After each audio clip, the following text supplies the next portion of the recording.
What up, though? Got another reaction video. I just stumbled across this one. This seemed like it had a good little title to it, so we about to get right into this one. This is from the Misery Machine, I believe that's this channel. Yeah, let's go. Hope everybody doing alright. London Ryan Thomas was born on May 10th, 2007 in Detroit, Michigan to parents Jasmine Bennett and Cedric Salisbury. Her parents separated sometime following her birth, and her mother remarried a man named Darnell Johnson. London grew up surrounded by care and stability. Her mother, father, and stepfather deeply cared for her, loved her, and supported her. Those close to her described her upbringing as one that was rooted in strong values, compassion, and emotional support. Her cousin, Danielle Douglas, later remembered London as a vibrant and warm presence, saying, "She had a bright spirit. She was loving, she was caring, full of energy, always the life of the party." London was especially close to her dad. They spoke almost every day, and he described their bond as inseparable. To him, London wasn't just his child, but his best friend. He described her as a kind-hearted soul, saying, "She's a good kid. She's very talented. She's down to earth. Everybody loves her." London attended Beach Elementary before later attending Hilbert Middle School. Friends remembered her as someone who smiled easily and couldn't help but make you smile too. London was intelligent and hardworking. She had a strong interest in music and hairstyling. Despite her young age, London was responsible as well. She almost always had a job. London's warmth was felt across the entire family. Her aunt, Connie Ford, remembered her as naturally caring and selfless. She said, "It shows she was a loving child, well loved. She was happy and friendly. If your hair wasn't done, she'd do it for you. She was just a good kid." That affection was very easy to see in London's relationship with her grandmother, Justina Martin. London would often call her grandmother simply to say that she loved her. Justina cherished her. Her home was filled with photographs of London. Just days before her disappearance, Justina had given her $20 for pizza. But at the time, Justina was unaware that this would be the very last interaction she would ever have with her granddaughter. London was also seeing Jalen Pendergrass, which was a relationship that her family had never approved of. Jalen was 23 years old, nearly 6 years older than London, who was 17 at the time. London ignored her family's pleas to leave him over and over again, but they must have eventually gotten through to her because around late March to early April, just weeks before her high school graduation, she finally broke things off with him. Approximately 4 a.m. on April 5th, London asked her sister to drive her to the 27200 block of Carlisle Street near Inkster Road in Inkster, Michigan. It should be noted that this is close to Jalen's home. Her sister dropped her off on the street and drove away. Why London went there remains unclear, but whatever the reason was, she was never seen alive after that.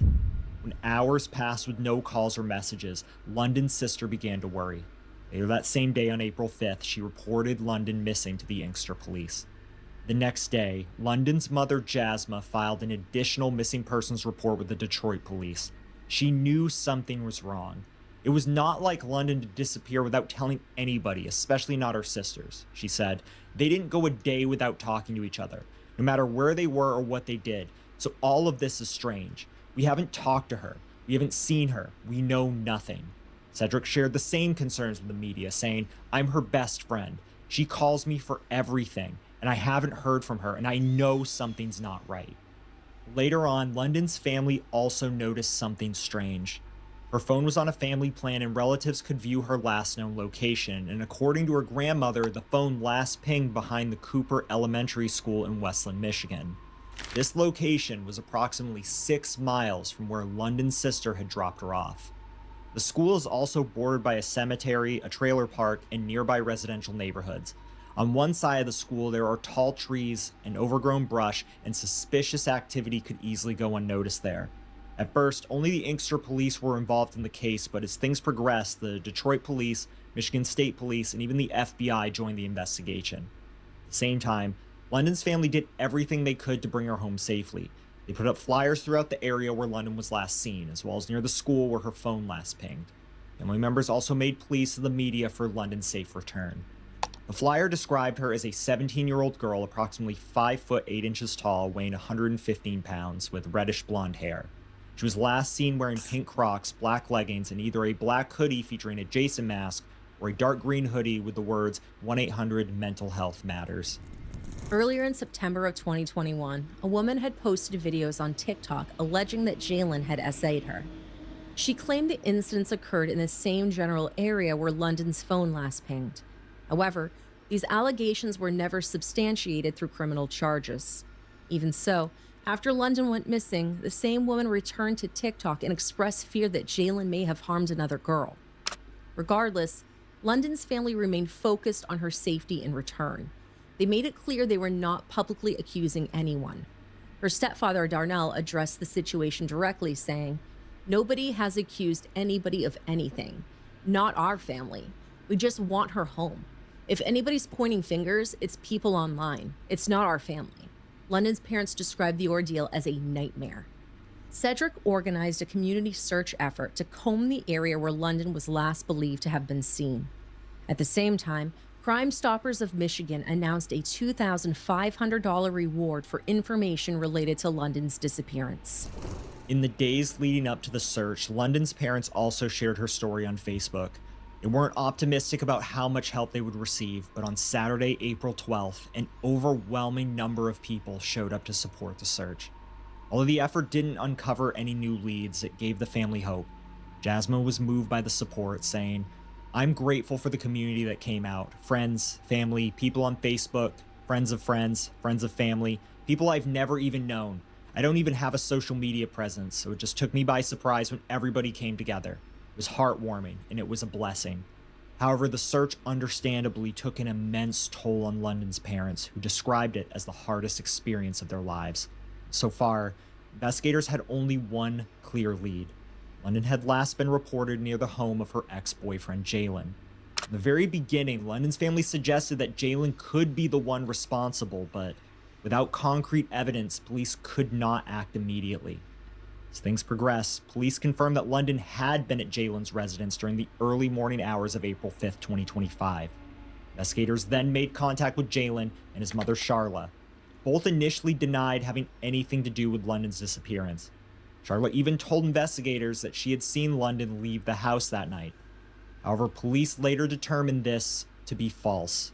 Police obtained a search warrant which was served on the evening of Thursday, April 17th, nearly 2 weeks after London was last seen. The search was conducted as part of an ongoing investigation into London's disappearance, specifically to determine her whereabouts and gather evidence. While we know now that this house was where Jaylen and his mother lived, the police did not publicly release their names. Detroit Major Crimes Commander Rebecca McKay gave a public statement saying, "We are looking into possible foul play. We do have 2 persons of interest right now that we are investigating." That same day, London's parents organized another community search, expanding the area surrounding the school where her phone had last pinged. As volunteers gathered once again, the emotional weight of the situation became overwhelming for London's parents. Her mother broke down in tears, making a public plea for London to return home safely. We've been scouring all of the area and, well, mostly of Inkster. We did do Westland from the beginning, and now we think that it's time to come back, bring more awareness, go further out, expand more, do more. Because we don't know what else to do at this time. She'll be 18 in May 10th, and that makes it even worse. Have you heard anything? It's just ridiculous. I'm sorry. I don't know what was gathered from the police when they did the actual raid and search. Thing besides my daughter being back in my home, alive, safe, and well. That is my focus, and I ask you, please, to pray for that.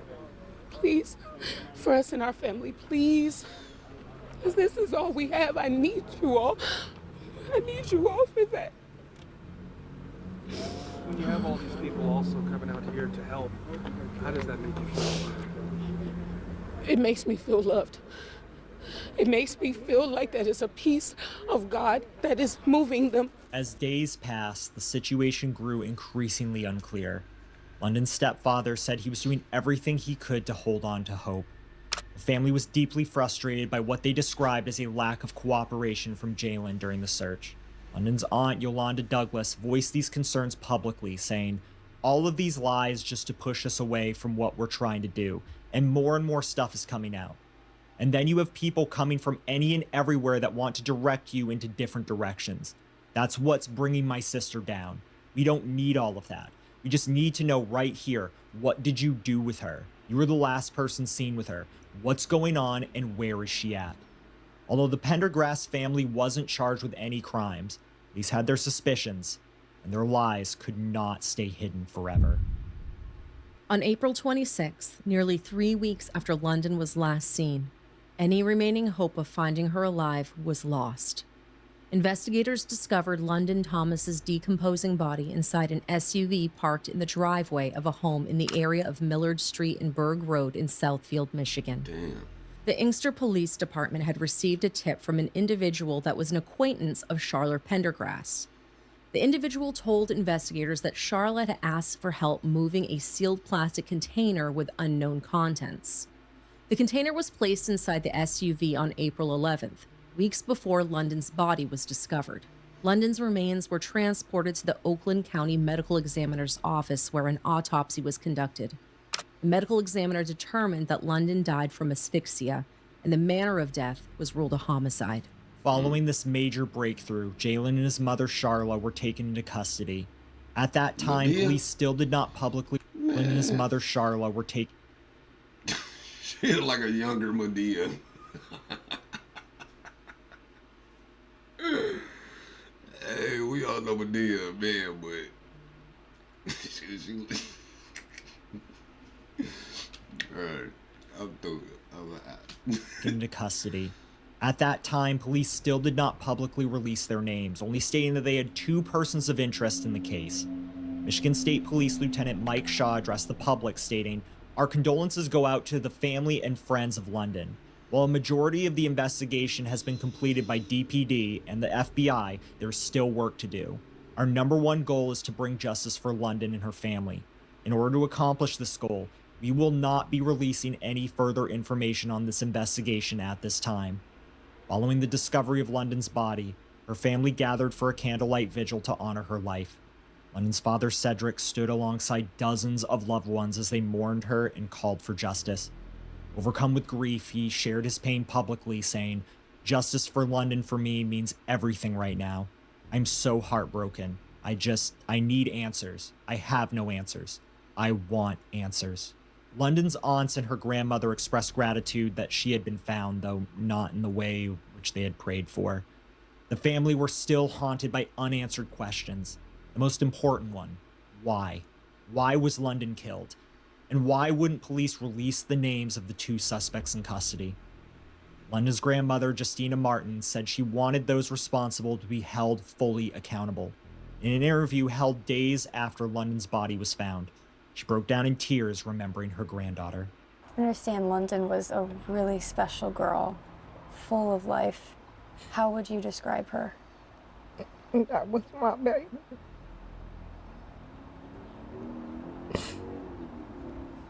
I just want my baby back. Damn. Oh, God. It's the hardest thing ever. Oh, God. Just been trying to be strong. Oh, God. Not knowing what she went through. That kills me the most. What she went through. I just don't know.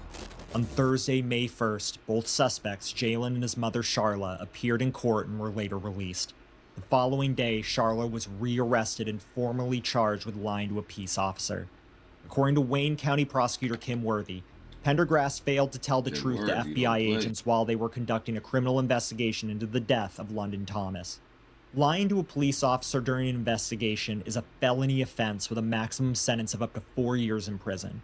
Sharla's bond was set at $50,000 cash. If released, she was required to wear a GPS monitor. In addition to the bond conditions, Sharla was ordered to surrender her passport, remain within the state of Michigan, and have no contact with any witnesses involved in the investigation. On Monday, August 4th, 2025, the charges against Sharla were officially dropped due to a legal technicality involving the status of the officers who conducted her interviews. During the hearing, Assistant Wayne County Prosecutor Dominic DeGrazia explained that under Michigan law, the FBI agents who interviewed Sharla did not legally qualify as peace officers.